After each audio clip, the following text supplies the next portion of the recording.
What's up, my podcast listeners? This is your host, Rafal Matuszewski, and this is going to be another presentation styled episode. So, for all my listeners, I highly recommend you watch this episode because we're going to get through a lot of different videos and kind of breaking stuff down. But if you prefer listening to me ramble about training and fitness stuff, then I'll try to be as descriptive as possible. What we're going to get into today is the kettlebell swing. And the reason why is because no matter how much I bring up or talk about or demonstrate the importance of doing a properly executed swing, I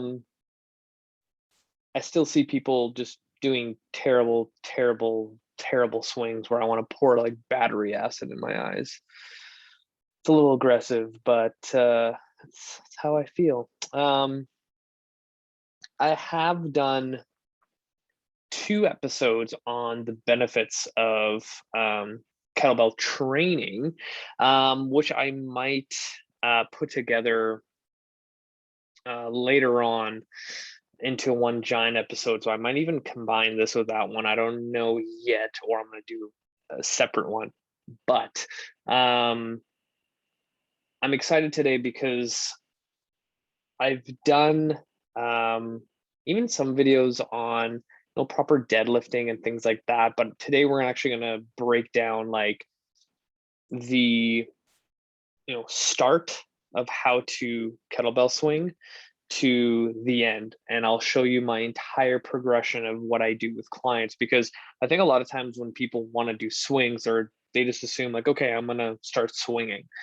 But the issue with that is that you might not have the prerequisites or the movement kind of kinesthetic awareness in order to do so. And yes, my show is geared towards weight loss, but this is the stuff that other people don't think about, because kettlebell swings are probably one of the best exercises to create like a metabolic disturbance, so your body can burn calories, build muscle and burn fat, that whole shindig.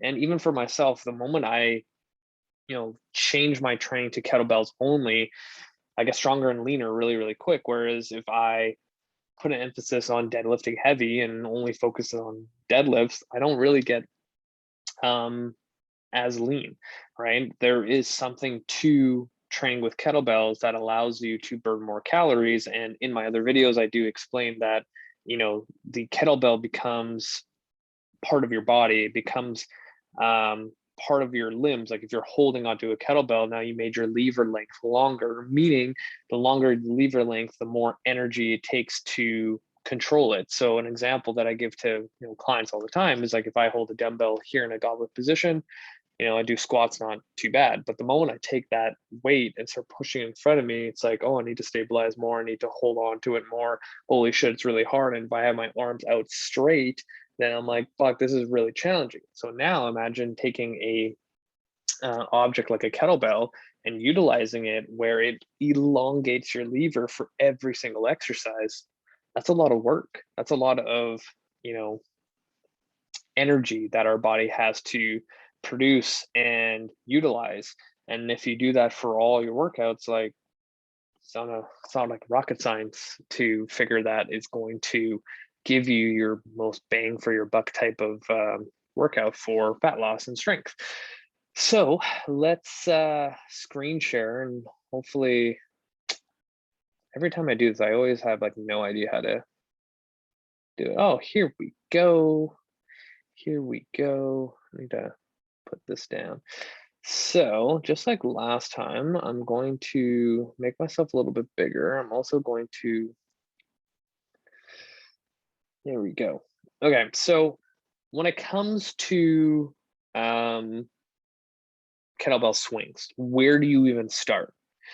So the first thing, because I'm going to assume that everyone listening that is not doing swings right now, that moves pretty well, has probably skipped all these steps and just started swinging, and you may be at a position where if I asked you, do you know the difference between a hinge and a squat? You'd probably be able to answer as, a squat is like when you squat. And then if I asked you what a hip hinge was, you would probably be like something to do with my hips. So already I know that your swing is probably not going to be the greatest.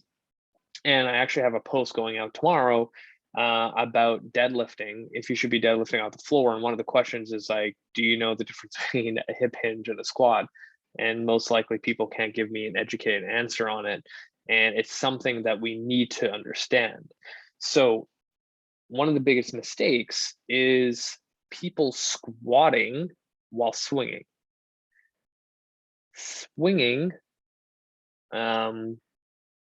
is a complete hip hinge movement. And actually, what I want to see if I can do is show you some really, really, oh, look at that. And you can see that I was researching the benefits of elevated deadlifts. And funny enough, there is no article out there about elevated deadlifts. It's all about deficit deadlifts. But bad kettlebell swing form. There you go. I might not be able to find. Oh, maybe this guy. Maybe we'll start with this, but I'm gonna mute this. So there is something called an American swing where you go overhead, which I also don't like. So if you look at how the bell swings, so let's maybe, we're gonna go all over the place here. If you look at the American swing compared to the traditional hard style swing, so in the kettlebell world, there's a guy named Pavel who is from Russia that brought kettlebell training into America that made it very popular. So the Russian styled swing literally will just go to maybe shoulder height or maybe a little bit lower, whereas CrossFit created this thing called the American swing. The reason why I don't like it is, as you can see, as the bell is up top, as it comes down, you are now fighting gravity to drive it back. So a lot of times with an inexperienced person that may not have the best kinesthetic awareness, the best body movement or mechanics or some sort of mobility restriction, they're going to end up utilizing the lower back. Let's see if I can.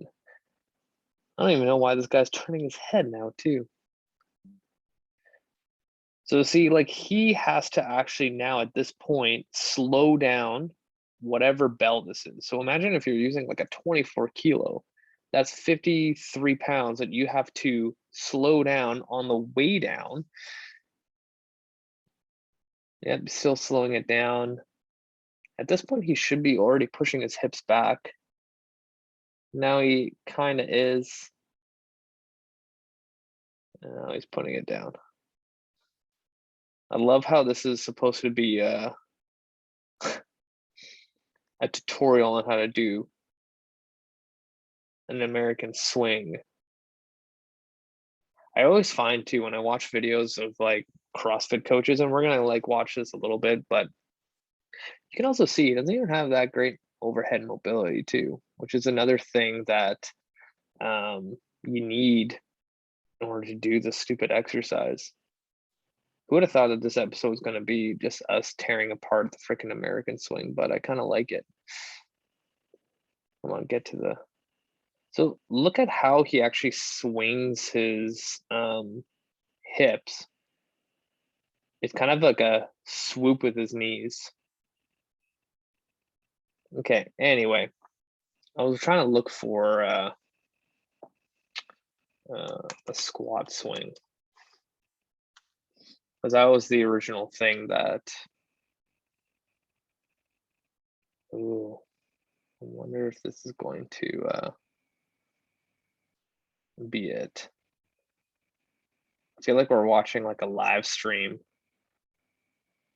Okay, this is also a terrible swing. And I'll just tell you why.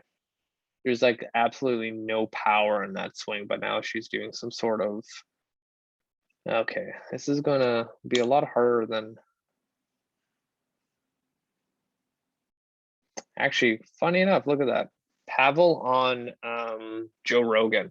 So I actually had this saved in my to-dos to watch, but Pavel is like this popular that he got invited to Joe Rogan's show to talk about kettlebell training. So kind of side note, if you're interested in kettlebell training at all, 100% go and watch this episode.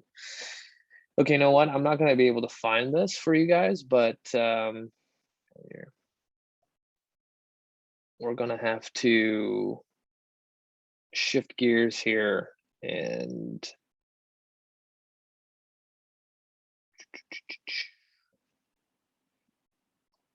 guys, I thought I would be more prepared. Here we go. All right, so the biggest thing is people squat when they swing. If you squat when you swing, you won't be able to generate enough force to propel the kettlebell forward. If you squat, if you think about how the squat is designed, you're going down and back up. And then you have to take this bell in front of you and drive it through your hips and drive it forward. So it takes more time for you to drive up into hip extension to propel the kettlebell forward. Whereas if you hinge back with your hips, then you have more like a faster rate of force pushing the kettlebell forward. So every single person that I train, we learn how to hip hinge first. So something as simple as this guy here, a hip hinge. And there's so many different ways of doing a hinge where in this case, this is an old video. I mean, look how terrible the quality is, where I'm utilizing the dowel to push into my glutes to engage my lats, because lat tension is going to be huge when I am swinging. And the bench that's right behind my calves is giving me kind of feedback if I am doing a true hinge. Because if I say push back and I lose contact with the bench here, I'm into a squat. So now this is a great teaching tool for me to, or for my client to learn how to properly hinge. Sometimes this doesn't work. And what I've done recently is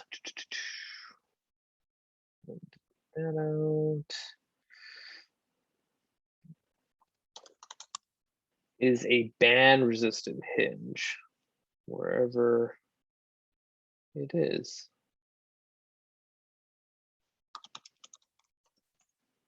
One moment, here we go.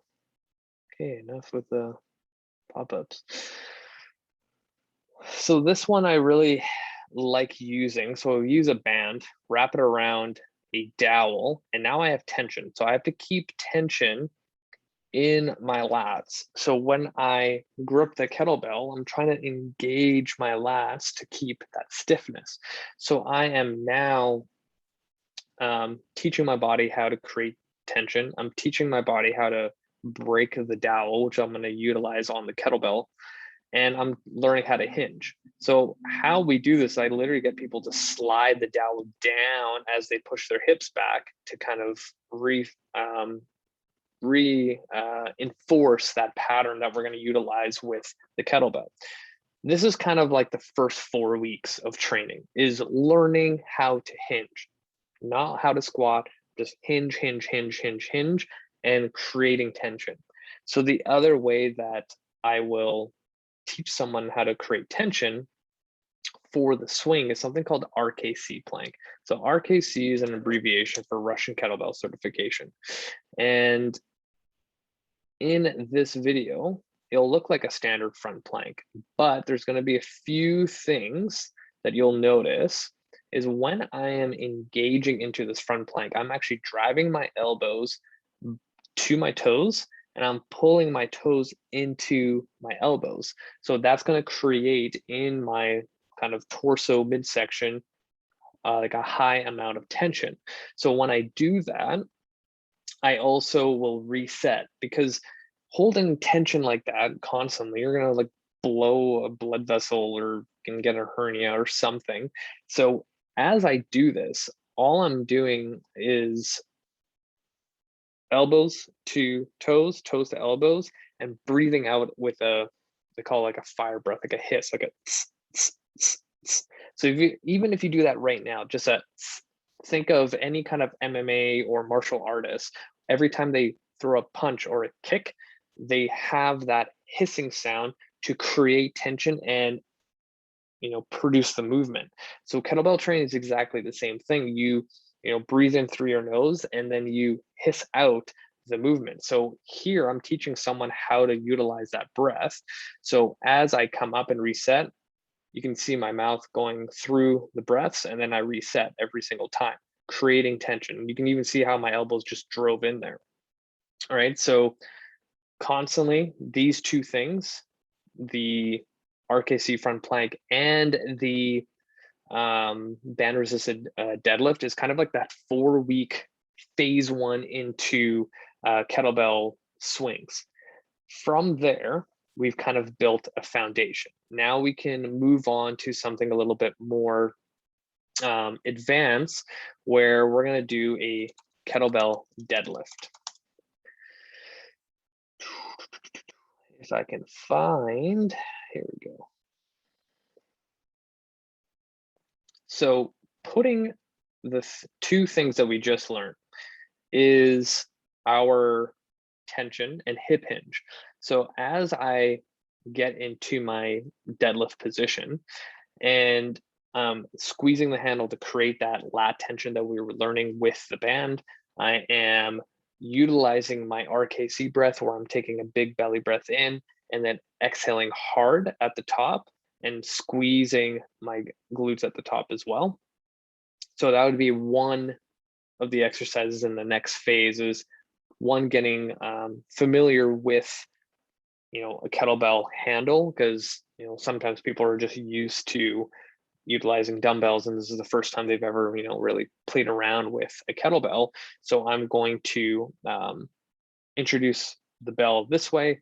We're squeezing tight, we're having fun, we're moving forward. The other thing too,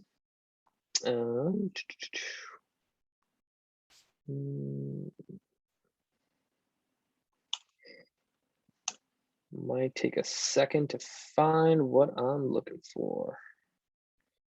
I have a lot of kettlebell videos. This is another reason why you guys should subscribe to my YouTube channel, is like, if you're looking for a library of, actually, here we go. Episode 381 and 377 are my 2 episodes on kettlebell training, if you want anything specific on the benefits of it. So looking for a specific video where we set up for, here we go, kettlebell snapbacks. So this will now kind of implement the position for learning how to swing. So we'll start off. So a lot of people, and this is another mistake, is a lot of people don't set up properly. They kind of just pick up the bell and they start swinging. And they kind of just like put the kettlebell in between their legs and they start like thrusting towards in front of them, and that's how they get started. But that doesn't make sense to me. Like, in order to make the swing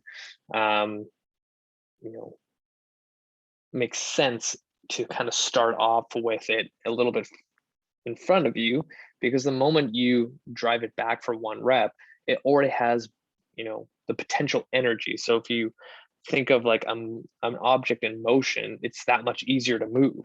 Because most people, when they swing incorrectly and they just pick it up from a standing position, they start moving, it's kind of awkward in the beginning. So use like literally physics to make things easier for yourself. So in this case, we're going to start the kettlebell in front of us, and this is called like the 3-point position. And the first movement is snapping back the kettlebell to there, and then back, there and back, there and back. And I'm still utilizing my hinge position, and also utilizing my lat tension, my RKC breath. It's all coming into play here, and this becomes a quite challenging exercise if you do it right. And a little throwback to when I had my long hair. And also, I don't even have my full sleeve here. Yeah. Anyway, so this is kind of phase 2 into getting swings into play. So now we've created our foundation. Now we're kind of getting closer to how a swing should go. So we've already addressed 2 major mistakes that a lot of people do, is they squat and swing, and they start their swing standing, and they do a weird like hip thrusting thing before the bell actually starts swaying. Now, the next thing that I like to implement from there is something called the power swing. And we're gonna look it up here, where we essentially do one perfect swing every single time. So, and then when we set it down. So same tripod position, swing, and then back down. Drive back, swing, and back down. A couple things that I want to note here, and I want to try to find the angle. It's there. So step 1, we're in that tripod or 3-point position. I drive it back. And also, here's another thing that I absolutely hate when people swing. Look at my head. My eyes are facing down towards the floor. A lot of times people crank their neck up. Here's the thing with our spine. Our neck is kind of, I like to use the analogy, kind of like the driver of the rest of our spine. So if our neck cranks up into extension, our lumbar spine likes to copy it. So a lot of times when people feel their low backs in swings, it's most likely because they're literally looking up into extension with their neck while they're in this down position, and then the low back is arched. And if you're swinging incorrectly, you're like stopping the momentum, and you have a extended lumbar spine, and that's not going to feel really good. So head is always neutral with the rest of your spine, just like deadlifting. If you're one of those people that are deadlifting with the neck up, then we have more issues to unravel. But as we come up, this angle is not the greatest. Hopefully we got a better view. Here we go. So the other thing here too, if you look at my mouth, I'm hissing out. A lot of people tend to forget to breathe properly. So if we start from the very beginning, we got a good hinge, we got tension building, head is neutral, and the snap is the big thing. A lot of times people, when they get to the top of their swing, they actually don't squeeze their glutes hard enough to drive their hips forward. Sometimes they leave their hips back and they don't fully extend. So if you want to generate force, that force has to come from somewhere, which is your glutes. Just like when you deadlift, it all comes from your glutes. Just like if you're sprinting, it all comes from your glutes. If you don't utilize proper hip extension, then things like overactive hamstrings and low back pain come into play. You never see, the fastest people on earth or the strongest people on the deadlift with small glutes. They're like huge, they're gigantic because they know how to generate a lot of force. So kettlebell training does the same thing. It teaches your glutes how to generate a lot of force.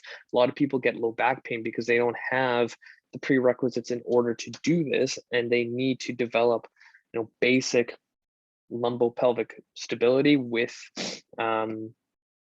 utilizing their glutes in, say, a general glute bridge. So when I teach the kettlebell swing, I literally tell people, you want to squeeze your ass as hard as fucking possible to generate enough force for this bell to go up.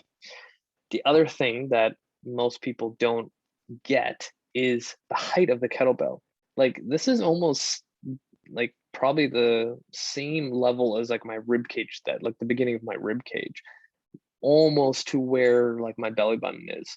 The kettlebell does not have to be up here, because a lot of times people will make another mistake where they think a kettlebell swing has some sort of front raise into it. No, the only reason why this bell is here is because of my glutes driving forward as hard as possible. So another kind of cue I give to people is, as you extend your hips and you squeeze your glutes, you also want to think of pulling your kneecaps to the ceiling.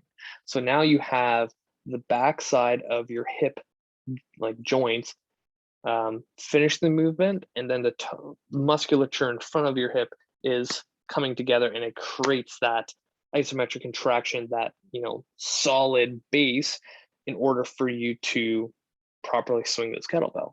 Now, the height that I have here is all, again, generated through my hips. And the other thing too is, if you can actually see, I have a slight bend in my elbows, which is a huge thing. Your elbows don't need to be locked out when you're doing a kettlebell swing. Why?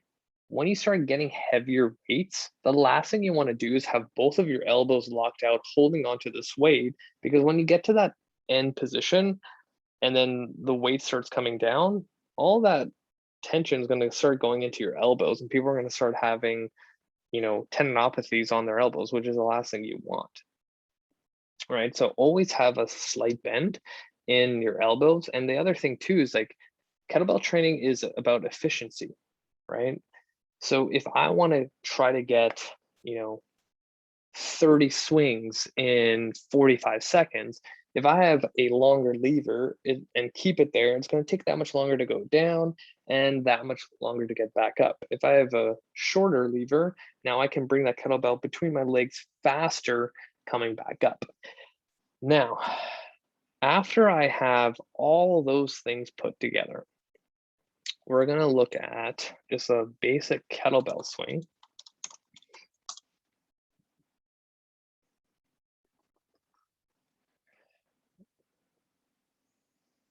And I want to show you guys my setup, tension. So if you look at my hips, look at that snap. That's what most people really need to focus on, is that hip snap. Let's watch that again.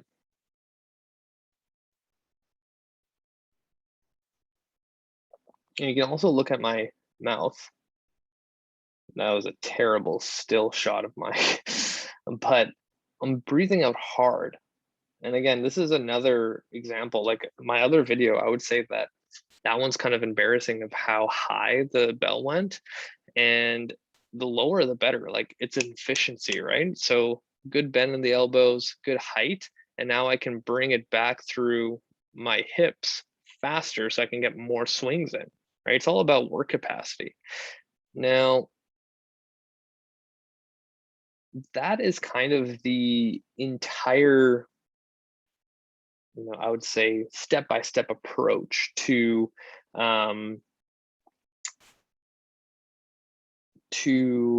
my kind of method behind kettlebell swings. Now, I'm going to stop that. Perfect. There's always little things that you need to add in. Everyone's going to be different, but if you kind of look back of everything that we just did, we learned how to hinge. We learned the difference between a squat and a hinge. We learned about tension. We learned about breath. And then we learned about the start position and implementing all the stuff that we learned in that start position. Then we took the time to slow down the swing to do one perfect rep every single time. And then we challenged it where we did continuous reps, right? It's kind of like any other skill. Like it takes some time to put everything together. So say we had to troubleshoot. Say we had some problems when we got to the power swing and you're not extending your hips forward or you're not getting that snap like I mentioned. You know, hammering things like barbell hip thrusts, a ton of glute bridges, um, anything glute related that will teach the extension, like heavy deadlifts, like anything like that is going to help quite a bit. It can also be something as simple as like moving your feet a little bit wider, almost going into like a sumo stance could help. Maybe you have some sort of anatomy that is preventing you from getting into a traditional kind of kettlebell swing stance.